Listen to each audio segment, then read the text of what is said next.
तो पश्चिम बंगाल में वक्फ कानून पर लगातार हिंसा बढ़ती हुई नजर आ रही है। हिंसक प्रदर्शन किए जा रहे हैं। दक्षिण 24 परगना के भंगोर इलाके में यह हिंसा हुई है। और इसी खबर पर ज्यादा जानकारी के लिए न्यूज रूम से मेरे वरिष्ठ सहयोगी अमित सिंह लाइव जुड़ गए हैं। अमित जी, देखिए, क्योंकि लगातार पश्चिम बंगाल में जो ये प्रदर्शन है वक्फ के नाम पर वो किया जा रहा है, कई इसमें लोगों की मौत हो चुकी है। जो जानकारी मिल रही है 3 लोगों की मौत हो चुकी है, लेकिन अब इसकी जो एंट्री है दक्षिण 24 परगना के भंगोर इलाके में भी हुई है। क्या कुछ आपके पास अपडेट इस हिंसा को लेकर? लगातार रामनवमी के दिन से ही हालात खराब होते जा रहे हैं। नए बिल को लेके, नए वक्फ बिल को लेके पश्चिम बंगाल के मुख्तलिफ इलाकों में हिंसा, आगजनी, मारपीट और हत्याएं हो रही हैं। अभी जो ताज़ा अपडेट मिल रहा है, 24 जो दक्षिण 24 परगना का इलाका है, भंगोर इलाका है, ये एक तरह का रूरल इलाका है। और यहाँ पर कल रात को भी खबरें आ रही थी कि कुछ इलाकों में मारपीट हुई है, कुछ इलाकों में पत्थरबाजी हुई है। लेकिन देखिए अब हालात वहां पर और खराब हो चले हैं। पूरे इलाके में कर्फ्यू इंपोज कर दिया गया है। पुलिस सड़कों पर कॉम्बिंग कर रही है, मार्च कर रही है। और तस्वीरें भी हम दर्शकों को लगातार दिखा रहे हैं। भंगोर की बहुत सेंसिटिव इलाका है ये भी समझ। और लगातार जो बीजेपी के नेता हैं और तमाम जो विपक्ष के नेता हैं पश्चिम बंगाल में, वो बार बार ममता बनर्जी से यही अपील कर रहे हैं कि पहले लॉ एंड ऑर्डर की सिचुएशन को इलाके में बेहतर किया जाए। क्योंकि अगर लॉ एंड ऑर्डर नहीं बेहतर होगा तो ये हिंसा, ये मारपीट, ये आगजनी, ये हत्याएं, ये तोड़फोड़ लगातार बढ़ते रहेंगे। और जो आशंका थी उसी के हिसाब से अब चीजें आगे बढ़ रही हैं। आप देखिए दक्षिण 24 परगना भी अब हिंसा की चपेट में है। इससे पहले मेदिनीपुर से हिंसा की खबरें आई थी। साथ ही साथ मुर्शिदाबाद में 3 हत्याएं हो गई। तीनों हिंदू परिवार के थे जिनकी मौत हुई है। तीनों ही मूर्ति बनाने का काम करते थे।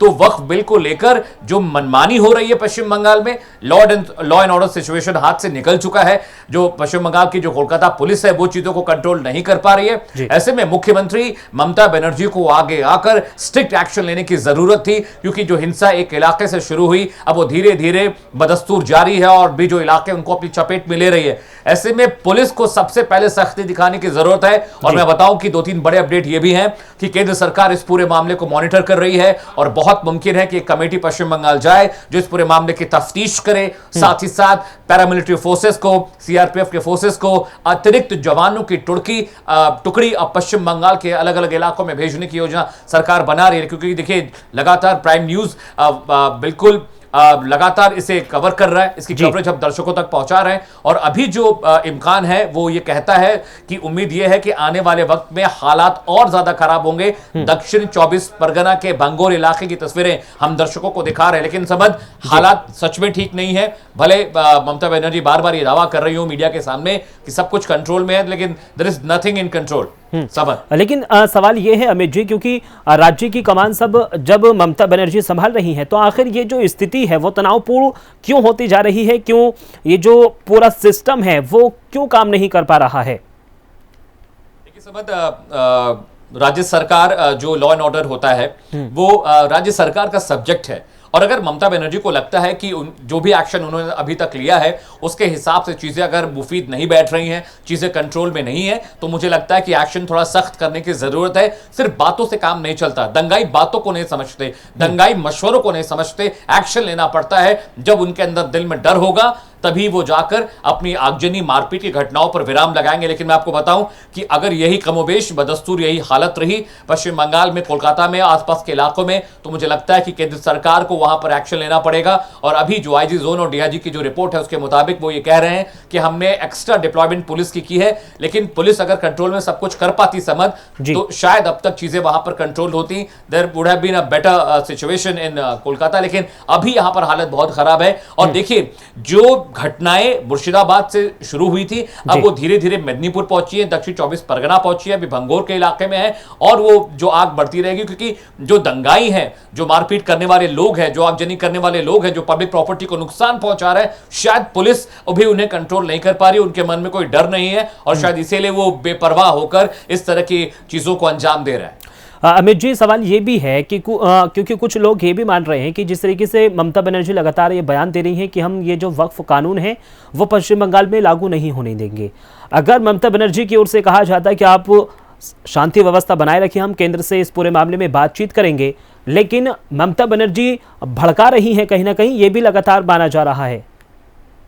देखिए समद, जो एक राज्य का मुखिया होता है उसकी जिम्मेदारी वहां की जनता के प्रति होती है, चाहे वो किसी भी कौम का हो, किसी भी जाति का हो, किसी भी धर्म का हो, उसकी रिलीजियस प्रैक्टिस चाहे किसी भी चीज के लिए हो। सबसे पहले आपको अपनी जनता को, पब्लिक को महफूज करना है, जिन्होंने वोट देकर आपको सिरोताज पर बिठाया। लेकिन ममता बनर्जी बार बार ये कह रही हैं कि सब कुछ कंट्रोल में है, लेकिन कंट्रोल में कुछ भी नहीं। समझ, अगर चीजें कंट्रोल में होती तो इस हिंसा को करीब करीब नवरात्र के, जब नवरात्रि चल रही थी तब से ये हिंसा शुरू हो रही है, अष्टमी के दिन से। और आज देखिए, आज 13-14 तारीख हो गई है, लेकिन अभी तक हिंसा खत्म होने का नाम नहीं ले रही है। और अगर आपको केंद्र सरकार की किसी नीति को लेकर दिक्कत है, परेशानी है, तो आप सुप्रीम कोर्ट का रुख कर सकते हैं, आप स्टेट जो अदालतें हैं वहां जा सकते हैं। लेकिन आप पब्लिक को यह अलाउ कर रहे हैं कि पब्लिक इसका विरोध करे। अगर ऐसा ही विरोध शुरू हो गया तो संसद में कोई कानून तो बनेगा ही नहीं, क्योंकि संसद ने अगर कोई कानून बनाया है तो जो राज्य है, संवर्धित सूची संविधान की ये कहती है कि अगर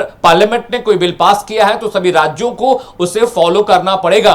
राष्ट्रपति की संस्तुति हो गई है, उच्च सदन और निम्न सदन ने इसे पास कर दिया है, तो फिर किसी की गुंडागर्दी नहीं चल सकती। समझ, अगर केंद्र सरकार ने कानून बनाया है तो आपको पालन उसका करना पड़ेगा, और अगर आप नहीं करेंगे तो केंद्र सरकार जानती है कि सख्ती कैसे की जाती है। आपको कश्मीर की धारा 370 की कहानी याद है, वहां पर लोग बुखर होकर विरोध कर रहे थे, लेकिन आर्टिकल 370 हटने के बाद कश्मीर में अब शांति बहाली है, वहां का युवा आगे बढ़ रहा है, रोजगार मिल रहे हैं, आतंकवाद पे लगाम लगा है, लोग पुरसुकून रहकर अपनी जिंदगी को वहां पर बिता रहे हैं। तो अगर ममता बनर्जी को लगता है कि वो स्टेट की मालिक है, लेकिन माफ कीजिएगा, वो स्टेट की मालिक है, देश की मालिक नहीं है। देश का मालिक संविधान होता है, देश का मालिक संसद होता है, और देश का मालिक राष्ट्रपति होते हैं। तो जो वहां पर कायदा कानून बनेगा उसे राज्य को मानना ही पड़ेगा, चाहे आप आराम से मानिए या फिर उंगली टेढ़ी करके घी निकालना पड़े। केंद्र सरकार बखूबी इस काम को जानती है।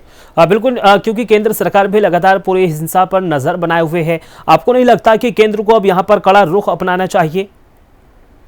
देखिए समझ, central is already seeing all the issues in Paschim Bangal में जो इश्यूज चल रहे हैं उसको केंद्र सरकार देख रही है, और इसीलिए कमेटी बनाने का सुझाव आया है। और बहुत मुमकिन है, जैसा कि शुभेंदु अधिकारी जो कि बीजेपी के वरिष्ठ लीडर हैं, he is a leader of opposition in Paschim Bangal, तो उन्होंने वेस्ट बंगाल के लोगों से अपील की है कि आप शांति व्यवस्था बनाए रखें, और उन्होंने सेंटर से कहा है कि यहां पर एक्स्ट्रा पैरामिलिट्री फोर्सेस को भेजना पड़ेगा, आरएएफ को भेजना पड़ेगा, और साथ ही साथ अलग अलग इलाकों की और चौकसी करनी पड़ेगी और निगरानी करनी पड़ेगी। और बहुत मुमकिन है समझ कि आने वाले 24 घंटे के भीतर सेंटर कोई बहुत बड़ा एक्शन लेगा, क्योंकि गृह मंत्रालय, मिनिस्ट्री ऑफ जो होम अफेयर्स है, वो इस पूरे मामले को बहुत करीब से देख रही है, और बहुत मुमकिन है कि डिप्लॉयमेंट ऑफ फोर्सेज वहां पर जल्दी देखने को मिले। चलिए ठीक है, बहुत बहुत शुक्रिया अभिजीत, तमाम जानकारी हमारे साथ